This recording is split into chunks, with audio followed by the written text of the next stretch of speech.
Today's notes are on writing equations for exponential functions. We've already done this a little bit back at the beginning of the unit. We specifically did it from a table. Today we're also going to be writing them from a graph and from a word problem. So our basics for what an exponential function looks like. It always starts with y equals. Sometimes we'll see it as like f of x equals, but f of x and y are the same thing. A is our y-intercept. That's the starting point from our graph. The important thing to know about A is that it happens wherever the x value is 0. When we're looking at B is our common ratio. It's what are we multiplying or dividing by every time to get to the next number in the pattern. When we're talking about an exponential function, if we're talking about a function that is increasing, that's called exponential growth. That means that b value is going to be greater than 1. We're multiplying by by 2 every time, or we're multiplying by 4 every time. If we have decay, that means our values are decreasing. They're getting smaller every time. In this case, our b value is actually going to be in between 0 and 1. So it's going to be a fraction. If my b value is a fraction, I know that I am decreasing each time. It's like instead of saying we're dividing by 2 every time, we say we're multiplying by 1/2.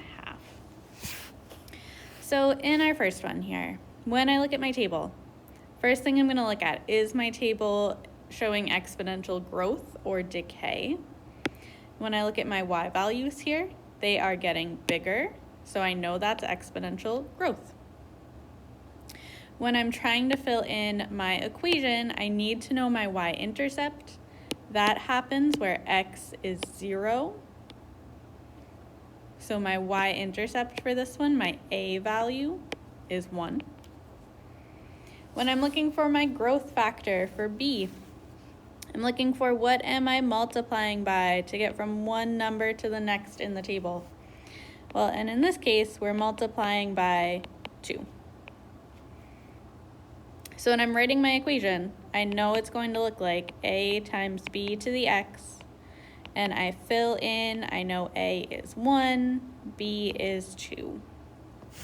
In this case, well, really in any case where a is 1, you would probably just see this written as 2 to the x power. I don't need to show that I'm multiplying by 1 because it would be like I have an invisible 1 there. Okay, for our second one, first thing I'm going to look at, are my y values increasing or decreasing? And I can see here these values are decreasing, so that's exponential decay. My a value, my y-intercept, happens right here in my table, where x is 0, my y value is 3. And now I need to find my growth factor here. What am I multiplying by to get from one number to the next in the table? And with decay, or really when it's not like a nice whole number, it can be kind of hard to figure out sometimes what we're multiplying by. So one thing that we can do is we can take 2 values in our table. So if I take like this one and this one, and I calculate, well, what is 0.375 divided by 0.75? My calculator is going to tell me that answer is, I should have calculated this first, 0.5.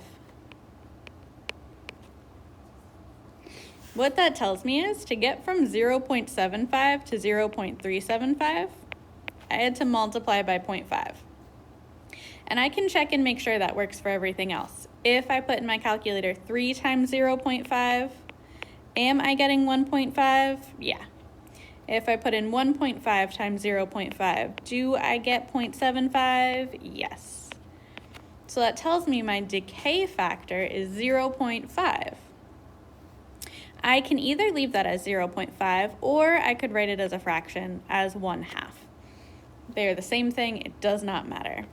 So when I go to write my equation, I have a times b to the x power. My a value is 3. And for b, I can either write this as 0.5 to the x power, or I could write this as 3 times 1/2 to the x power. Either way, we've got the same thing. When we're looking at a graph,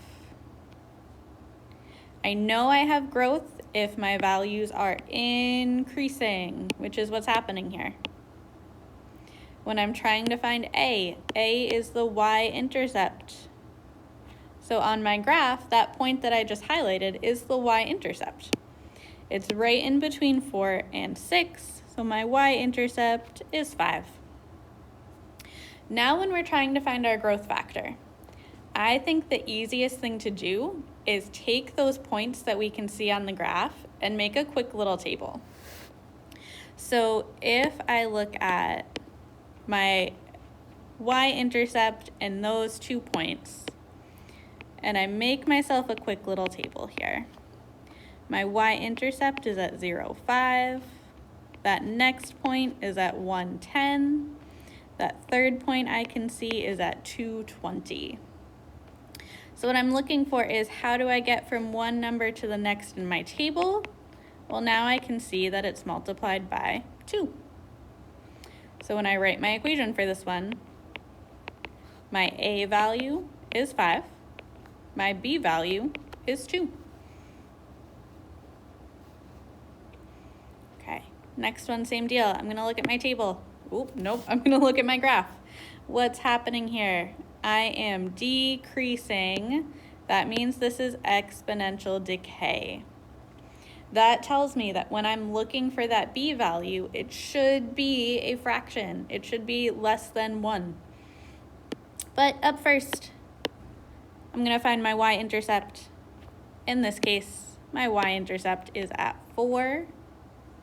To find my growth factor, I'm gonna pick another couple points on my graph. I've got one right here and one right here.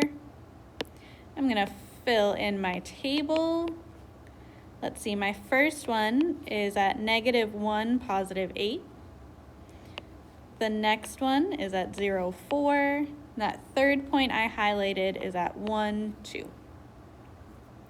So I'm looking for, how do I get from one number to the next? Well, to get from 8 to 4, that's dividing by 2. Dividing by 2 is the same thing as multiplying by 1/2. So that's my growth factor here.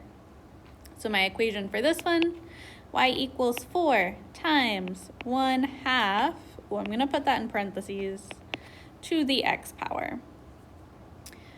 I could still just write that with the dot for multiplication, but I feel like once we get fractions and decimals in our growth factor, I think it's a little more clear to see what my growth factor is if you put it in parentheses, especially because for something like this, if I was putting this in my calculator, I would need to put parentheses around the 1/2 in the calculator. Okay, last thing, we've got 2 more problems on the back. We're looking at some word problems. So we're still looking for A is our initial value. It's our y-intercept, it's what happens when x is 0. B is how things are changing. It's our growth factor, our common ratio.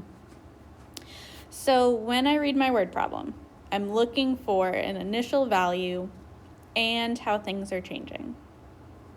So our first one says, a farmer counted 400 mice on his farm. Well, that's my initial value. After buying a barn cat, he notices the mouse population is cut in half every week. That's my growth factor. This is going to be decay because the number of mice is decreasing. So when I write my equation, my initial value is 400. My growth factor, well, if I'm being cut in half, My growth factor is 1/2. Our follow-up question here asks, how many mice will there be after 3 weeks? Well, to find that, where my equation says x, I'm going to put in a 3 for 3 weeks. So when I put this in my calculator, 400, when this is where I like those parentheses, they're going to help me remember that I need to put parentheses in my calculator. So 400 times 1/2 raised to the power of 3. The answer is 50 mice. Okay, next one, same deal. I'm looking for initial value. I'm looking for how things are changing. So this time we have a science experiment. Our science experiment involves periodically measuring the number of mold cells present on a piece of bread. At the start of the experiment, there are 50 mold cells. That's my initial value. Each time an observation is made, the number of mold cells triples. That's my growth factor. That's B. So if we're tripling, that means the number of mold cells is growing, it's increasing, so this is exponential growth. I know that B value should be a whole number. And in this case, if we're tripling, that means we're multiplying by 3. So when I write my equation, my starting value is 50 mold cells. Each time it multiplies by 3. Follow-up question asks, how many mold cells will be present after the 4th observation? So that's telling me this x value is 4. Once I have that set up, this turns into a calculator problem. 50 times 3 to the 4th power is 4,050.